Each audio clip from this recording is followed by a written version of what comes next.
अस्सलाम वालेकुम जी। मैं हूं फैसल अब्बास। नाजरीन, फैसला कुन दिन का आगाज हो चुका है और आज के रोज एक बड़ा फैसला इस्लामाबाद हाई कोर्ट देने जा रही है। इस फैसले से मुतल्लिक जो तफसीलात हैं वो इस वीडियो के अंदर मैं आपको बताऊंगा।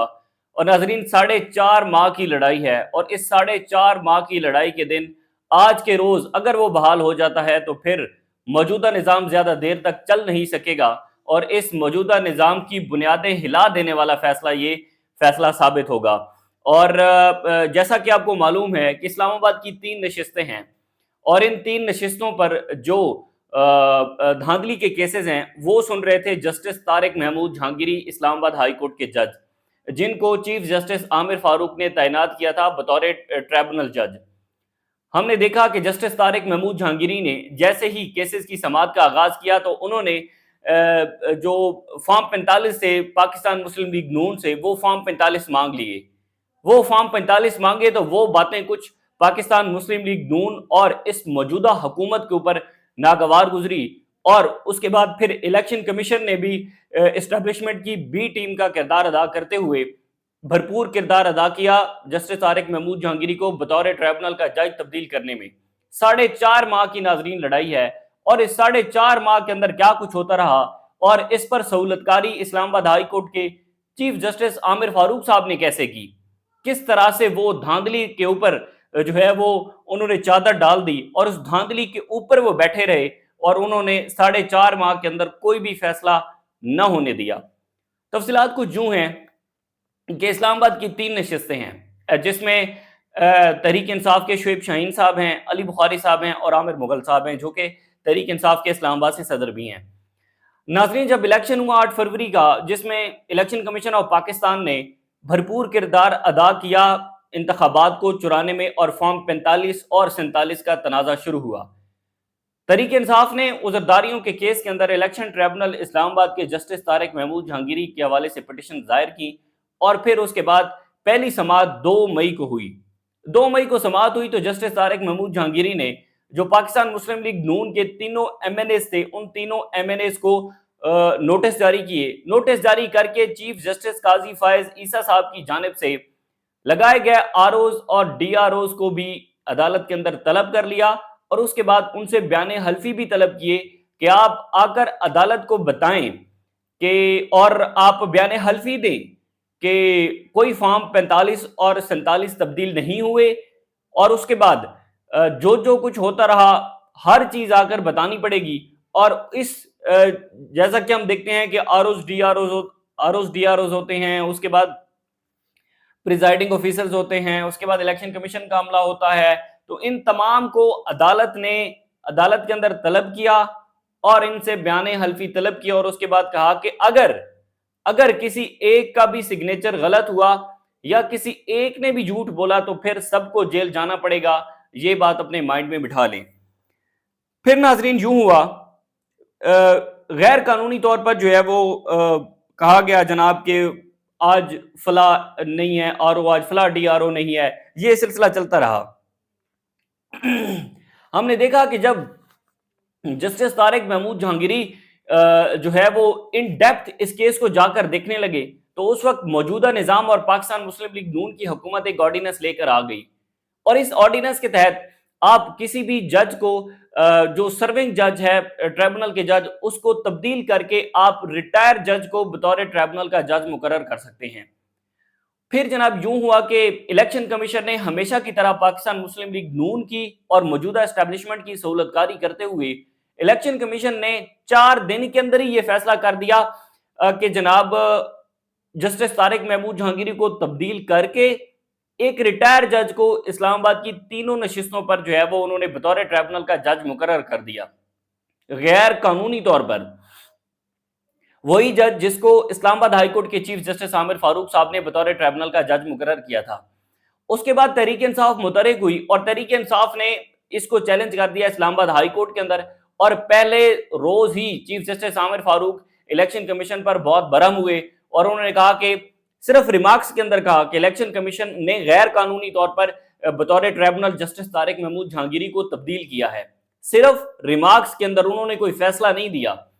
उसके बाद नाजरीन यूं हुआ कि आमिर सिर्फ समातें ही चलती रही। चीफ जस्टिस आमिर फारूक की सहूलतकारी تو ہم یہ کہتے ہیں نا کہ یہاں سے ثابت ہوتی ہے کہ صرف سماعتیں ہی چلتی رہیں اور ادھر سے یہ آرڈیننس جو تھا اس آرڈیننس کو پارلیمنٹ سے منظور کروا کے باقاعدہ طور پر ایکٹ بنا دیا گیا، اور اسلام آباد ہائی کورٹ صرف سماعتیں ہی کرتی رہی، صرف سخت ریمارکس ہی دیتی رہی، کوئی فیصلہ نہیں دیا۔ ہم اس وجہ سے کہتے ہیں کہ جو اسلام آباد ہائی کورٹ کے چیف جسٹس عامر فاروق صاحب ہیں وہ ہمیشہ کی طرح سہولت کاری کرتے ہیں۔ اس کے بعد جناب خوب عزت افزائی کی الیکشن کمیشن کی چیف جسٹس عامر فاروق صاحب نے، لیکن فیصلہ کوئی نہیں دیا۔ اچھا، اس کے بعد یوں ہوا کہ جب 11 جولائی کو چیف جسٹس عامر فاروق صاحب نے جو جسٹس طارق محمود جہانگیری صاحب تھے ان کو کوئی بھی جو ٹریبونل کی مزید کارروائی کرنے سے روک دیا کہ مزید کارروائی جو ہے وہ جسٹس طارق محمود جہانگیری نہیں کر سکتے، اور انہوں نے یہ ریمارکس دیے کہ ایک ہفتہ میری چھٹیاں ہیں، چھٹیوں کے بعد میں آؤں گا، روزانہ کی بنیاد پر سماعت کریں گے، روزانہ کی بنیاد پر سماعت کر کے ہم اس کیس کو نپٹا دیں گے۔ یہ ریمارکس ہے عامر فاروق صاحب کے۔ اس کے بعد یوں ہوا کہ تقریباً 4 سے 5 سماعتیں کر کے میں انہوں نے کہا کہ نمٹا دوں گا۔ پھر یوں ہوا کہ 29 جولائی کو چیف جسٹس عامر فاروق نے جو ہے وہ ریزرو کیا فیصلہ، ویٹ فار آرڈر کہا، اور انہوں نے جو ہے وہ سماعت کے اینڈ میں یہ کہا کہ یہ ویٹ فار آرڈر نہیں ہے، سوری یہ فیصلہ محفوظ نہیں ہے بلکہ ویٹ فار آرڈر ہے۔ اس کا مطلب یہ ہے کہ 1-2 دن کے اندر میں یہ فیصلہ سنا دوں گا۔ پھر ناظرین کچھ یوں ہوا کہ اس 1-2 دن کو آج 1 مہینہ اور 20 دن گزر چکے ہیں، اور 1 مہینے اور 20 دن بعد آج اس کیس کی کاز لسٹ ہوئی ہے، اور آج اسلام آباد ہائی کورٹ یہ فیصلہ سنانے جا رہی ہے کہ کیا بطور ٹریبونل کا جج جو ہے وہ جسٹس طارق محمود جہانگیری ہی رہیں گے یا پھر اس کو تبدیل کیا جا سکتا ہے اور کوئی اور جج مقرر کر سکتے ہیں۔ اب فیصلہ کیا آئے گا ابھی تو کچھ بھی کہنا قبل از وقت ہوگا، لیکن یہاں پر آپ چیف جسٹس عامر فاروق کی سہولت کاری دیکھیں کہ کس طرح سے انہوں نے الیکشن کی ان دھاندلی زدہ الیکشن پر جو ہے وہ سہولت کاری کی، اور چادر انہوں نے بچھا دی کہ جناب بس ماحول کو ریلیکس ہونے دیں، کوئی ضرورت نہیں ہے، کیونکہ آپ کو پتا ہے کہ جسٹس طارق محمود جہانگیری ایک آزاد منشا جج ہیں، اور وہ پہلے وکیل تھے، پھر اس کے بعد ایڈوکیٹ جنرل بھی رہے، نواز شریف خاقان عباسی صاحب کے وکیل بھی رہے، پھر اس کے بعد وہ جج بنے۔ تو وہ کسی پریشر کے اندر آنے والے جج نہیں ہیں، یہ وہی جج ہیں جن کے خلاف سوشل میڈیا پر جو ہے وہ گھٹیا غلیظ مہم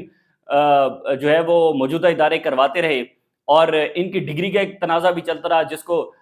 سندھ ہائی کورٹ نے جو ہے وہ جو کراچی یونیورسٹی تھی اس کا فیصلہ معطل کر دیا، اور انہوں نے کہا کہ 40-45 سال بعد کیسے خیال آ گیا آپ کو ڈگری کا۔ تو آج کے روز یہ فیصلہ ہونا ہے۔ اگر یہ فیصلہ آ جاتا ہے کہ جناب جسٹس طارق محمود جہانگیری ہی ٹریبونل کے کو مزید جو ہے وہ کنکلوڈ کریں گے، تو آپ ہماری یہ بات لکھ کر رکھ لیں کہ اسلام آباد کی تینوں نشستیں جو ہے وہ پاکستان مسلم لیگ نون کے ہاتھ سے جائیں گی، الٹی تلوار چلے گی پاکستان مسلم لیگ نون کے تینوں ایم این ایز پر۔ اور کیونکہ دیکھیں آروز ڈی آروز نے عدالت کے اندر آ کر بیان حلفی دینے ہیں، کیا بیان حلفی دینے ہیں کہ فارم 45-47 چینج ہوئے، ہم ان شعیب شاہین صاحب کے حلقے میں موجود تھے، ہمیں پتا ہے کہ کس طرح سے اس الیکشن کو جو ہے وہ مینیج کیا گیا، کس طرح سے جو ہے وہ یہ دھاندلی ہوئی، ہم مختلف فورم پر آواز اٹھاتے بھی رہے۔ اس کے بعد کیا ایم ایل ایز جو مسلم لیگ نون کے ہیں وہ عدالت کے اندر آ کر قرآن کے اوپر جھوٹا بیان حلفی دیں گے کہ جناب ہاں میں سیٹ جیتا ہوا تھا؟ اس پر جو ہے وہ بہت سارے تحقیقاتی ادارے رپورٹ لکھ چکے ہیں اسلام آباد کی تینوں نشستوں پر کہ کس طرح سے پاکستان تحریک انصاف جیتی ہوئی تھی اور کس طرح سے نون لیگ کو جتوایا گیا۔ تو کیا اس پر جو پریزائڈنگ آفیسرز ہیں وہ اگر اپنا بیان حلفی غلط دیتے ہیں تو ان کو یہ بھی پتا ہے کہ جسٹس طارق محمود جہانگیری ان کو جیل بھیج دیں گے، اور یہ وہ اپنے آرڈر کے اندر لکھ چکے ہیں، فائن بھی کر چکے ہیں۔ تو اگر طارق جہانگیری صاحب بحال ہو جاتے ہیں تو انشاءاللہ آپ کو اسلام آباد ہائی کورٹ سے اپڈیٹ بھی کرتے رہیں گے، اور بڑی بڑی خبریں آپ کو سننے کے ملیں گی، اور موجودہ نظام ہل کر رہ جائے گا اگر طارق جہانگیری صاحب جو ہے وہ اس کیس میں بحال ہو جاتے ہیں۔ لیکن کچھ بھی کہنا قبل از وقت ہوگا، کیونکہ اوپر جو ہے وہ چیف جسٹس عامر فاروق صاحب بیٹھے ہیں اور ان سے کچھ بھی ایکسپیکٹ کیا جا سکتا ہے۔ میری اس ویڈیو کے نیچے کمنٹ ضرور کیجیے گا، اپنی رائے ضرور دیجیے گا۔ مزید جو بھی تفصیلات ہوں گی آج اسلام آباد ہائی کورٹ سے آپ کو اپڈیٹ کریں گے۔ ہمیں اجازت دیجیے، اللہ حافظ۔